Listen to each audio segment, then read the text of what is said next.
FnordMetric allows you to track and chart various events in real time, such as user activity in a Rails application. The interface is quite clean, allowing you to easily browse the charts. In this episode, I'll show you the basics of getting this set up and how to integrate it with a Rails app. Let's get started. Now, FnordMetric stores its events using Redis, so you'll first need to install that. I'll use Homebrew here to install it. There we go. Now I can start it up manually using this command. Now that we have Redis up and running, let's set up FnordMetric using an example provided in the README.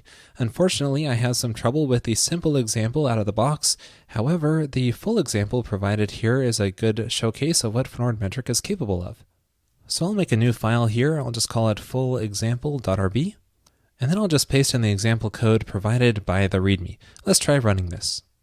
First, I'll need to run gem install FnordMetric. And then I can start it up by calling Ruby and passing in that full example script. You can see that this is now listening on a couple of different ports. 4242 is the web application, and 2323 is where you can post new events. So I'll try visiting localhost port 4242 to get the web application, and there we go. So this is showing me charts for various events, and it's just filling in this data from the script, and you can see it updates in real time. And there are various other gauges and stuff you can browse through here to see various distributions, and you can see what keywords are searched and most popular and so on. Now, if we take a look back at the full example script, you can see that there is a DSL provided for defining the gauges which appear in the user interface. And you can make an event call and pass in a block which will listen to that event and then affect the gauges as instructed in the block. And then near the bottom of this script, we can see how it's populating the events. Right here is creating a new FnordMetric API, and then calling event on this and passing on a specific type, and then whatever other attributes it wants to send along with the event. So this is just looping through and triggering these events at random intervals, which is generating the data which you saw in the charts. Now that you understand the basics of FnordMetric, let's take a look at how to integrate this into a Rails app. So here's the app, which contains a list of products, and what I want to track is when a user visits a single product. When this happens, I'll send an event to FnordMetric, and then I can chart that information in various ways. The first thing I'll do is go into the gem file for this application and add in the gem for FnordMetric, and of course you run the bundle command to install it. Next, I'll go into the config initializers directory and create a new file in here for setting up FnordMetric.rb. So in here, I'll instantiate a new FnordMetric API object, and let's assign this to a constant, so that way I'll be able to access this anywhere throughout the Rails application. Now be aware that this is opening a new connection to the Redis database, and it will insert events directly into there. So that's more efficient than going through the open port, which is another way to add events through Fnord. Next, I want to trigger an event inside of the products controller show action, which is the page I showed you earlier. And the way we do this is just call FnordMetric and then call event on this, and then we can pass in whatever parameters we want into here, such as the product's attributes. Now it's also important to pass in the underscore type parameter, so that way we can give this event a name. So let's call it view product. So with that set up, now whenever I visit a product, it's going to add an event to Redis. Now I just need to set up a Fnord app to listen to this event and adjust any of the gauges. So I'll just make the script at the root of my application. I'll just call it FnordMetric app.rb. And then I'll paste in some boilerplate code to get us started. So I'm just requiring FnordMetric here and then defining a namespace called store, which is the application. And this is where I can define any gauges. And then I'm starting up the worker and the web.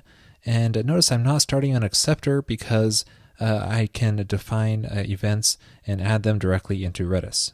Now there are several types of gauges which are provided. The first I'll show you here is called a top list gauge, and this will allow us to list out the popular products. And I'll give this a title of popular products.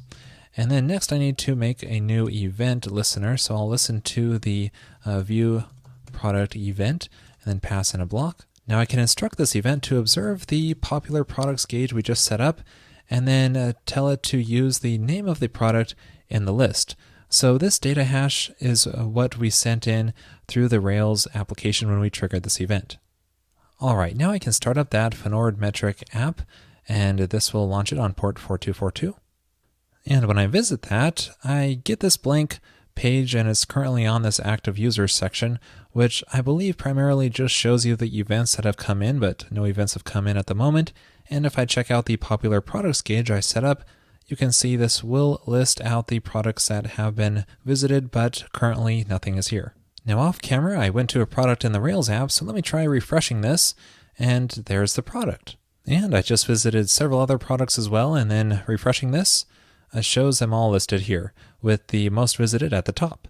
Now manually triggering each one of these events is sort of a pain, so you might want to set up a rake task which will automatically do this and simulate real-world activity. Now before I do that, I'm going to move this FnordMetric event trigger from the controller into the model, so that way it will clean up the controller a bit more, and that way we can trigger it from a rake task as well. So I'll make a method called trigger view event, and then going into the product model, I'll define that method, trigger view event, and then paste in that same content and adjust it here slightly because we're currently in this instance. All right, now I can make a rake task for populating these events. I'll do that inside of the lib tasks directory, make a new file here. Let's call it FnordMetric.rake. And I'll paste in the code for this. It's quite simple. I just make a FnordMetric populate task, which loads in the Rails environment, and then it fetches all the products and just randomly triggers the view event for that product and sleeps a random amount of time between 0 and 1 seconds. So let's try this out. When I trigger that rake task, it's going to run continuously in the background and populate the events. And now as I refresh this page, I see a lot more samples coming in here, and the list will adjust as well and show me which products are currently going up or down. Pretty cool. Next, let's add another gauge to see which product price ranges are most popular. So I'm going to paste in a distribution gauge here called popular prices and supply a range of values which will determine how the bar graph is displayed. Now I need to observe this one as well, so I'll add a new observe call here for the product prices gauge and use the price data for that graph. Now while we're here, I'm also going to add a call to the top to hide active users. So what this will do is remove that active users menu option on the left because that page isn't all that useful, at least at the moment. Now you'll need to restart this app each time you make a change, and then once you do and visit it, we can see that there is a popular prices gauge, and visiting that will show us a bar graph of distributing the prices based on which ones are most visited. But keep in mind that this is going to weight a little differently depending on how many products are in each price range. Now I want to show you one more gauge, so I'm going to paste this one in as well. So this is just going to do a generic gauge call, and it's for making a product views per second gauge, and I'm setting the tick to 1 second. So when you're doing a generic gauge call, you usually supply a widget option as well, which will define how that gauge is displayed. And notice this allows me to do auto updating for that, which is quite nice. Now I do want to adjust this gauge whenever I receive a view product event. I'll just tell it to increment that gauge when that happens.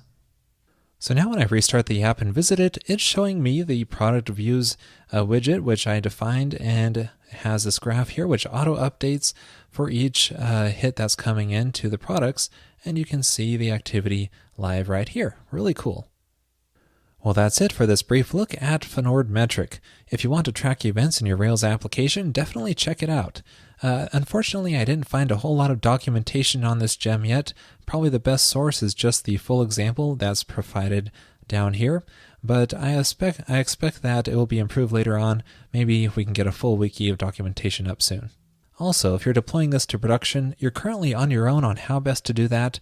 There's some solutions on embedding this into a Rails application, but I think it's best to run it as a separate process. This way you ensure there's only one instance running, and you can easily manage the memory that way.